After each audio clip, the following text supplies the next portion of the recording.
Hong Kong's pro-democracy activist Nathan Law has applied for asylum in the UK. The prominent activist and founding member of Hong Kong's pro-democracy party is currently in London. The 27-year-old Law relocated to Britain in the wake of China's new national security law. His party, Demosisto, disbanded on the day China's new law was imposed in Hong Kong. The new security law gave the Chinese government sweeping powers to prosecute political dissidents in Hong Kong. Britain has spoken out strongly against China's crackdown in its former colonies. Earlier this month, Nathan Law held his first formal meeting with a British minister in London. Home Secretary Priti Patel is in charge of looking at relaxed entry rules for Hong Kongers with British passports. London has protested at jail terms handed to 3 other leaders of the pro-democracy party. However, the UK has not imposed financial and travel bans on Chinese and Hong Kong leaders, unlike Washington. Meanwhile, the Chinese Foreign Ministry has warned other countries to grant asylum to Hong Kong activists. The ministry spokesperson further said that China opposes any country interfering in Hong Kong affairs and in shielding criminals out of political motives.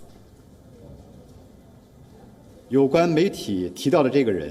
person mentioned by the media is a suspect wanted by the Hong Kong police. We firmly oppose any country, organization or individual's interference in Hong Kong affairs in any way, or interference in Hong Kong's judicial system, shielding criminals out of political motives.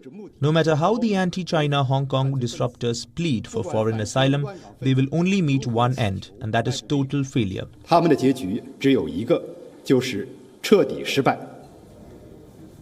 Earlier during the day, we spoke to our correspondent Richard Kimber for more details from Hong Kong. Let's listen into his inputs.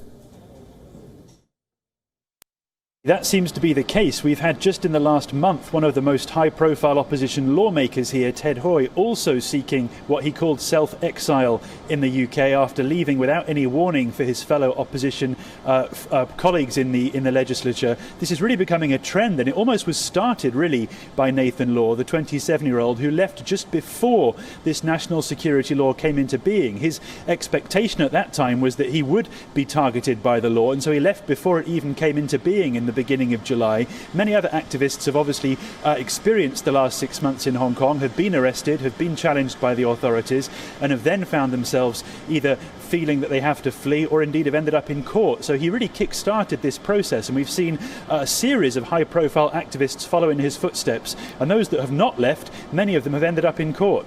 WION is now available in your country. Download the app now. Get all the news on the move.